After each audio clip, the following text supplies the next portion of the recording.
বৃষ্টির দিনে জলেগুলো দুর্দান্ত একটা ব্রেকফাস্ট রেসিপি তোমাদের সাথে শেয়ার করছি। এটা কিন্তু না বেলেও তোমরা খুব সহজেই করে নিতে পারবে। তাহলে কিভাবে করলাম চলো দেখে নেওয়া যাক। প্রথমে আমি একটা ব্যাটার তৈরি করব। এর জন্য এই জায়গায় আমি একটা পাত্র নিয়ে নিলাম। এর মধ্যে প্রথমে আমি ডিম নিয়ে নেব। এখানে আমি 2টো ডিম নিয়েছি। ডিমটা তোমরা কিন্তু কম বেশি করে নিয়ে নিতে পারো। এর বেশি বা কম হলে কিন্তু অসুবিধা হবে না। এবার এখানে স্বাদ অনুযায়ী লবণ নিলাম। লবণটা এর সাথে আমি ভালো করে মিক্স করে নিতে হবে। লবণটা মিক্স করা হয়ে গিয়েছে। এবার এই বাটির মাপে আমি 1.5 বাটি ময়দা নিয়ে নেব। এখানে আমি 1.5 বাটি ময়দা নিয়েছি, আর ময়দার পরিবর্তে তোমরা কিন্তু আটাও নিয়ে নিতে পারো। বন্ধুরা, বাইরে প্রচণ্ড বৃষ্টি হচ্ছে, আওয়াজটা শুনতে তোমাদের একটু অসুবিধা হতে পারে, তোমরা একটু দেখে নিও। এবার ডিমের সাথে ময়দাটা ভালো করে মিশিয়ে নেব। প্রথমেই কিন্তু আমি জল দেবো না, আগে এইভাবে একবার মিশিয়ে নিতে হবে। ডিমের সাথে ময়দাটা মাখা হয়ে গিয়েছে। এবার এখানে আমি যে বাটির মাপে 1.5 বাটি ময়দা নিয়েছিলাম, সেই বাটির মাপে 1 বাটি জল নিয়েছি। প্রথমে আমি হাফ বাটি জল দিয়ে দিলাম, কারণ একসাথে কিন্তু জলটা দেওয়া যাবে না। অল্প অল্প করে কিন্তু এইভাবে ব্যাটারটা তৈরি করে নিতে হবে, আর একসাথে জল দিলে কিন্তু ব্যাটারটা ভালোভাবে তৈরি হবে না।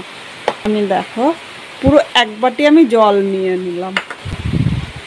এবার ব্যাটারটা ভালো করে মিশিয়ে নিতে হবে।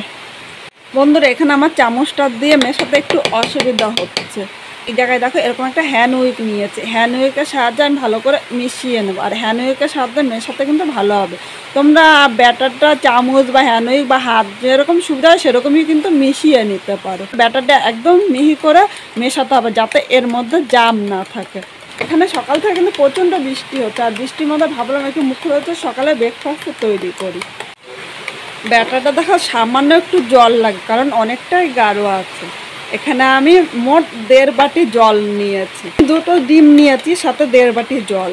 আর তোমাদের হয়তো এই জায়গায় ডিমটা যদি একটু বড় হয়, তাহলে এই জলটা কিন্তু 2-1 চামচ একটু কমও লাগতে পারে।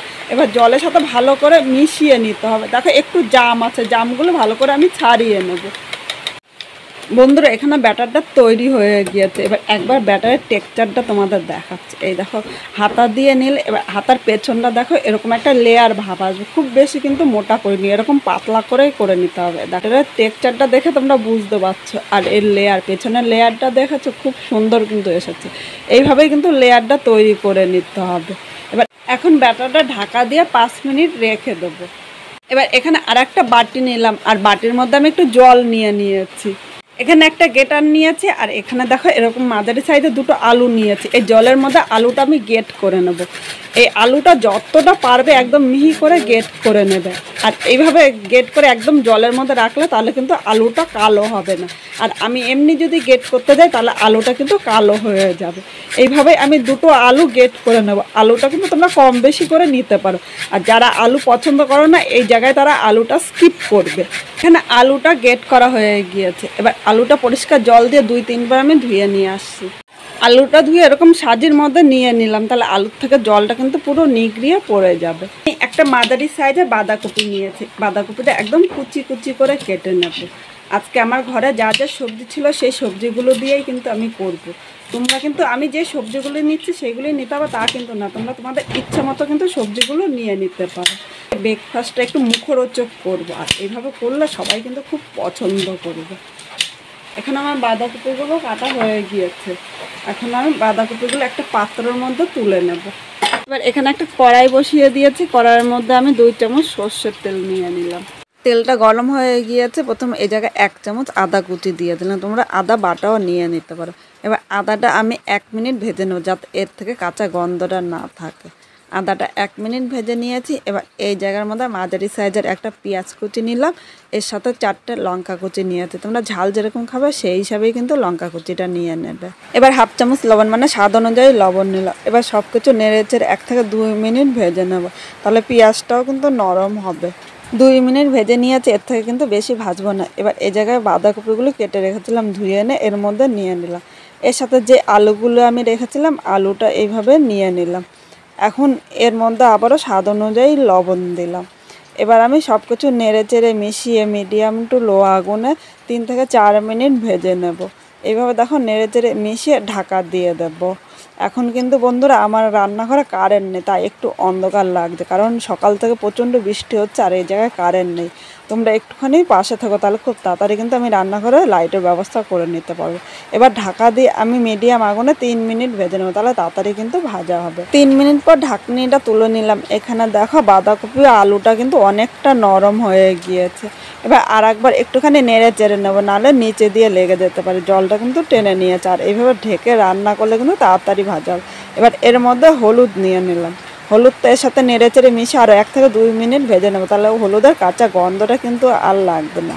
বন্ধুরা এখানে বাঁধাকপি আলুটা ভাজা হয়ে গিয়েছে, এর থেকে বেশি ভাজবো না, আর বেশি ভাজলে কিন্তু খেতে ভালো লাগবে না। এখন আমি একটা পাত্রের মধ্যে তুলে নিলাম। এবার এর মধ্যে দেখো মাঝারি সাইজের একটা টমেটো কুচি নিয়েছি, টমেটোটা এর সাথে নাও।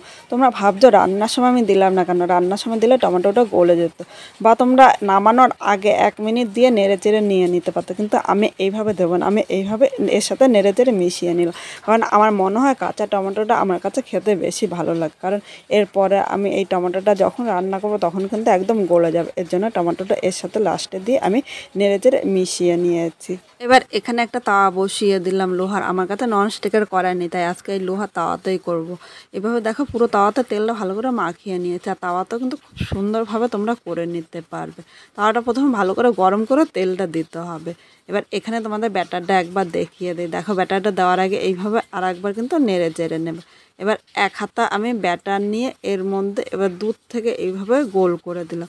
আমি আর হাফ হাতা ব্যাটার নিলাম, মোট আমি এখানে 1.5 হাতা ব্যাটার নিয়েছি। এবার এখন হাতার পেছনটা দিয়ে এইভাবে গোল করে নেব, যাতে সমান হয়, আর গোল হলে দেখতেও ভালো লাগবে। দেখো সিটটা কিন্তু আমার গোল করা হয়ে গিয়েছে। এবার ঢাকনি দিয়ে আমি 1 মিনিট মিডিয়াম আগুনে রেখে দেবো। 1 মিনিট পর ঢাকনিটা তুলে নিয়েছি, উপরের দিকটা দেখো একদম কিন্তু শুকিয়ে গিয়েছে। এবার খুন্তি দিয়ে খুব সাহায্যে মানে খুব আস্তে করে এটা তুলে নাও, কারণ খুব নরম হয়। এইভাবে দেখো উল্টিয়ে নিলাম। আর তাওয়াতেও যে এত সুন্দর হয় তোমরা কিন্তু একবার দেখলে খুব সহজেই করে নিতে পারবে। একইভাবে ঢাকা দিয়ে আমি এই পিঠটা করে নেব। 1 মিনিট পর তুলে নিলাম। দেখো 2 পিঠই খুব সুন্দরভাবে হয়েছে। এবার তুলে নিলাম। আমি তোমাদের আর একটা করে দেখাচ্ছি। আমি কিন্তু এখন তেল দেবো না, আবারও একইভাবে আমি 1.5 হাতা ব্যাটার নিয়ে নিয়েছি। এইভাবে হাতার পেছনটা দিয়ে আমি একদম গোল করে নেব, আর যতটা পারবে তোমরা পাতলা করে নেবে। এইভাবে 1 মিনিট 1 মিনিট মানে মোট 2 মিনিট আমি এটা করে নিলাম। দেখো এই সিটটাও কিন্তু তৈরি হয়ে গিয়েছে।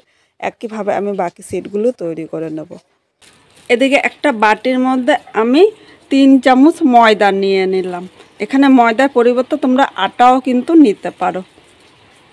অল্প জল নিলাম, খুব বেশি জল নেব না। এবার জলটা এর সাথে মিশিয়ে নেব, আর মিডিয়াম ডো তৈরি করে নেব, খুব বেশি কিন্তু পাতলা করব না।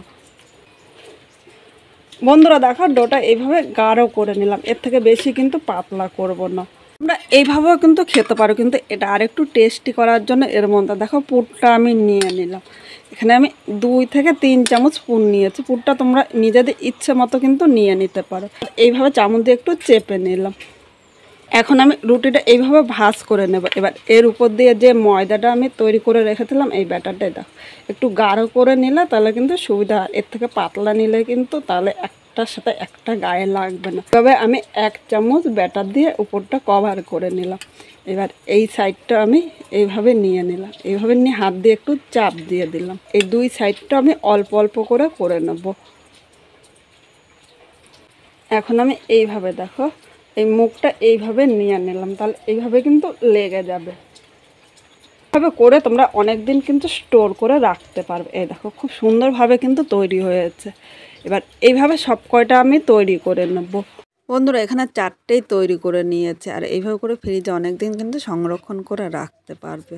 আবারও এদিকে একটা তাওয়া বসিয়ে দিয়েছি, এর মধ্যে আমি তেল দিয়ে দিলাম। খুব বেশি কিন্তু তেল দেবো না, এখানে আমি মোট 3 চামচ সাদা তেল নিয়েছি। এবার তেলটা তাওয়ার চারিপাশে লাগিয়ে আমি একটু গরম করে নেব। দেখো তেলটা গরম হয়ে গিয়েছে। প্রথমে আমি একটা একটা করে দুটো দিয়ে দিলাম, কারণ একসাথে বেশি ভাজা যাবে না। এবার অল্প তেলে এইভাবে কিন্তু দুটো, এবার একটু সময় ধরে ভাজবে, কারণ এই সময় কিন্তু খুব জোরে আগুন দেওয়া যাবে না। এইভাবে মিডিয়াম আগুনে আমি 3 থেকে 4 মিনিট লাল করে ভেজে নেব। 1 পিঠ ভাজা হয়ে গিয়েছে, এবার উল্টিয়ে এই পিঠটাও আমি ভেজে নেব। এটা দেখতে যতটা সুস্বাদু মনে হচ্ছে, খেতে কিন্তু ততটাই লোভনীয় হয়েছে। এখানে দেখো লাল করে আমি দুটোই ভেজে নিয়েছি। আর সকালে এরকম যদি একটি ব্রেকফাস্ট হয় তাহলে কিন্তু বাড়ির ছোট থেকে বড় সবাই কিন্তু খুব পছন্দ করে। এইভাবে করে স্কুল কলেজের টিফিনেও কিন্তু তোমরা করে নিতে পারো। সকালে ব্রেকফাস্টটা কিন্তু দুর্দান্ত হবে।